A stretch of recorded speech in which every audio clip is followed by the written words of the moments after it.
आप कहोगे कि मैं फौजी हूँ तो देश के कई विंडो सरकारी नौकरियों के आपके लिए खुल जाएंगे। ये साफ आपको कहा जा रहा है। लाखों लोगों की गरीबी दूर हो जाएगी, तो फिर हम लोग कभी हमारी पार्टी खत्म हो जाएगी। तो ये सब लोग परेशान होके, फ्रस्ट्रेटेड होके ये विरोधी दल ये सिर्फ राजनीतिकरण कर रहे हैं। ये जो आगजनी हो रही है कोई फौजी लड़का नहीं करेगा। जो विद्यार्थी है या जो फौज के लिए तैयारी कर रहा है वो कभी देश के ट्रेन को नहीं फूकेगा। जिस ट्रेन में उसके माता पिता जाते रहे, जिस ट्रेन में जाके फौज की नौकरी ज्वाइन करने वाला था, वो ऐसी संपत्तियों को कभी नहीं आघात करेगा। देखिए, गलती ये विरोधी पक्ष जो है, जो किसान मुद्दे पे अभी आ गए थे, मैं आप लोगों को ध्यान से बता रहा हूँ, आप लोग उसको पढ़ेंगे बच्चों के भविष्य के लिए। अगर आप सिंगापुर के बारे में जानेंगे, वहाँ पर भी ये लागू है, विश्व में कई कंट्रीज में लागू है। 2 साल कोरोना में फौज में भर्ती नहीं थी। अब सरकार ने, यशस्वी प्रधानमंत्री जी ने, रक्षा मंत्री जी ने, गृह मंत्री मंत्रालय ने सोचा भर्ती को करना है। ज़्यादा तादाद में लड़के बेरोजगार भी हैं, पूरे विश्व में सबसे ज़्यादा यूथ यही हुआ, उनको मौका दिया जाए। अवधि भी उम्र की बढ़ा दी, 23 साल तक कर दी। अब उसके बाद 4 साल के बाद जो ये लोग 15 लाख रुपया कमाएंगे, 12 से 15 लाख रुपया, उसके बाद उनको 10% आरक्षण भी। अभी ट्वीट किया, देखिए मैं आपको, अभी आया ट्वीट गृह मंत्री अमित शाह जी, अभी आया और ट्वीट क्या कहता है ये देखा, अग्निपथ योजना को लेकर एक बड़ा फैसला, सीआरपीएफ और असम राइफल्स की भर्ती में 10% आरक्षण, अग्निवीरों को 10% का कोटा रिजर्व मिलेगा और 3 साल की छूट भी मिलेगी अभ्यर्थियों को। योजना में 5 साल की भी छूट मिलेगी उनको। ये सारे फैसले अभी लिए गए आधे घंटे पहले। ये आधे घंटे पहला देखा ये फैसला। सर, जो उपद्रव मचा रहे हैं सर, छात्रों द्वारा जब विरोध किया जाता है, किसी तरह का जब पब्लिक विरोध करती है तो उसमें अबेटमेंट हो जाते हैं। क्या सरकार कोई नीति योजनाबद्ध तरीके से नहीं लाती है? नहीं, सुन अल्लाह बात, मेरी बात सुनिए। पहली बात तो जो लड़के फौज में आना चाहते थे, जो फौजी मन के लड़के, मेरी बिटिया भी फौज में आ रही, मेरी बिटिया भी अग्निवीर में आ रही। आप लोगों ने मेरा ट्वीट देखा हो। फौजी मन के लोग कभी राष्ट्रीय संपत्ति को जलाएंगे। जो लड़का फौज में आ रहा है, जो सैनिक बन रहा है, वो कभी भी देश की संपत्ति को, जनता के टैक्स के पैसे को, ट्रेन को, जनता की संपत्ति को, देश की संपत्ति को, राष्ट्रीय संपत्ति को फूकेगा नहीं। तो ये फूकने वाले कौन होंगे? ये पत्थर चलाने वाले कौन होंगे? एक फौजी पुलिस वालों को पत्थर नहीं मारेगा। तो ये लड़के कौन? ये कौन सी पार्टी के? ये विपक्षी, विरोधी पार्टी के कौन से लड़के हैं? इनको चिन्हित कर रहे हैं। और इन लोगों को सोचना चाहिए कि पुलिस प्रशासन कार्रवाई करेगा। जिनके भड़काने पर जिन नेताओं के ये लोग कर रहे हैं, वो नेता सारे अपने कमरे में घुस जाएंगे।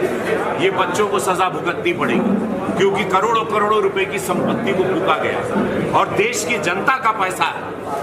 तो फौजी आदमी कभी देश को जलाएगा नहीं। फौजी लड़का जो फौज में जाना चाहता है वो देश को अपने फूकेगा नहीं।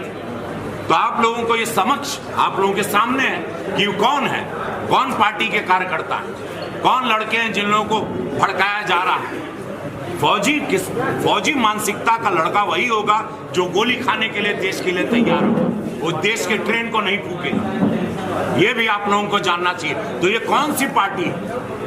देश, अगर वो लड़के फौज की तैयारी कर रहे हैं तो किसी ने मना नहीं किया। पूरी तरह वो शॉप, वो विंडो बंद ही नहीं हुआ उनका। आप फौज में पूरी तरह आइए। ये 4 साल ये किसी को सरकार ने नहीं कहा कि आपको आना है।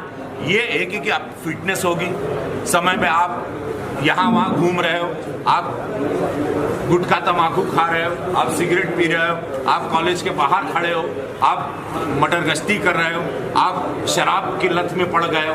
ये उम्र जो होती है बहकने की या बहक जाने की, उस उम्र में आपको एक डिसिप्लिन दिया जा रहा है, आपके शरीर को फिटनेस दी जा रही है, आपको लाइफ में एक सोल्जर के थॉट की तरह लेके जाया जा रहा है। और उसके बाद अनगिनत विंडो आपके साथ खुली है। जब आप कहोगे कि मैं फौजी हूं तो देश के कई विंडो सरकारी नौकरियों के आपके लिए खुल जाएंगे। ये साफ आपको कहा जा रहा है। 65% मेरा देश फौजी होगा, मेरा देश सशक्त होगा, मेरी रक्षा मेरे देश की स्ट्रांग होगी।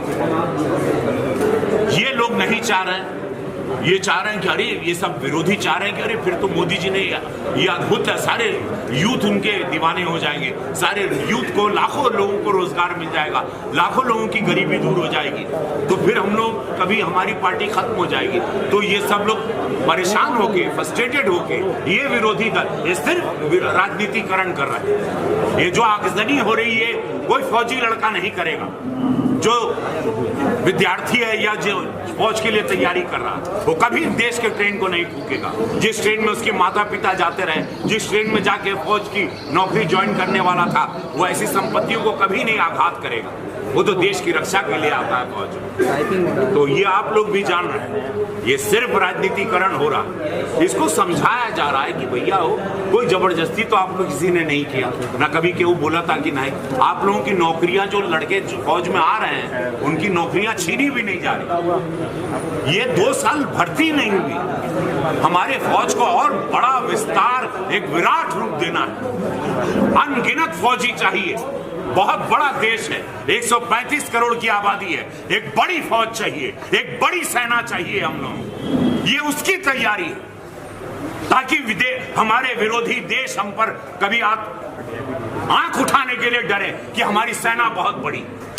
उनके लिए 135 करोड़ की आबादी के लिए एक विराट सेना चाहिए, एक विशालकाय सेना चाहिए, बहुत सारे फौजी चाहिए। उनकी भर्ती के लिए प्रयास था यशस्वी प्रधानमंत्री मोदी जी का, जिसको विरोधी अलग मोड़ दे रहे हैं, बच्चों को बहका रहे हैं, या उनके कार्यकर्ता हैं जो लड़के के रूप में सड़क पे आप लोगों को दिखाई दे रहे हैं। बस मैं हाथ जोड़ के अपन पूरा भोजपुरिया समाज से हम निहोरा करें, कहें कि कुल लड़का हमरे समाज का बाड़न, वो बिहार का बाड़न, वो पूर्वांचल के बलिया के बाड़न, वो जहाँ जहाँ से लड़का लोग बाड़न, कि भैया हमनी सब गरीबी से ऊपर आए हैं। एक रुपया हमनी लोगन का अगर मंजूरों खरीद ताड़ा तो टैक्स का पैसा जाता। हमनी का टैक्स का पैसा राष्ट्र के संपत्ति पहले समझ ला। केहू ही नहीं कहा था कि ज्वाइन करे के बाद केहू आपके नौकरी नहीं खेत छीना। तो हम लोगन सबसे रिक्वेस्ट बा, निहोरा बा कि देश की संपत्ति को ना जलाएं, देश को ना आप लोग फूके, देश को आप लोग आघात ना पहुंचाएं। आप लोग समझ लें चीज का बा, आप लोग समझ लें योजना क्या है, अग्निवीर है क्या, अग्निपथ है क्या।